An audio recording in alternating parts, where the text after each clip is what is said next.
quietly sets a chunk of itself on fire. No flames, just gone.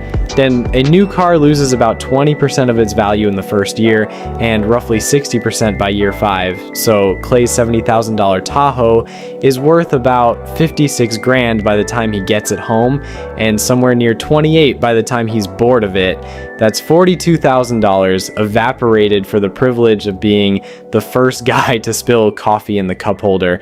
But here's the part almost nobody clocks. Depreciation is front-loaded. It's savage early, then it flattens out hard, which means the most expensive years to own a car are years 1 through 5, and the cheapest years per mile are years 6 through 15. The back half of a car's life is the bargain, so when Clay trades at year 3, he eats the worst of the depreciation, hands the cheap, reliable miles to a stranger, and then climbs right back onto the steep part of the curve. Over and over. I've got a name for this. I call it renting the curve. Clay isn't buying cars, he's renting the single most expensive stretch of the depreciation curve on a loop forever. And Hannah bought the whole curve once in 2013, and she's been living on the cheap end of it ever since.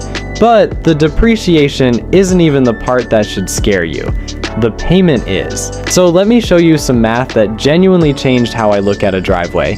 As of mid-2026, the average new car payment in America hit $800 a month. That's the average, not the fancy tier. More than 1 in 6 new car buyers are now paying over $1,000 a month for a car. And here's what Hannah understands that Clay doesn't. A car payment isn't just an expense, it's an anti-investment. It's the exact opposite of building wealth every single month. So watch what happens when you take that same $800 and instead of handing it to a lender, you invest it. By the time Clay signs for his second Tahoe, Hannah's brokerage account has quietly passed 70 grand. By his fourth, she's north of $250,000. He's got a slightly newer cup holder. She's got the kind of account balance where she can walk into her boss's office and not be afraid of the answer. And that number I promised you at the start, Clay's 3-year habit run across his whole working life from 25 to 65 cost him just over $2 million.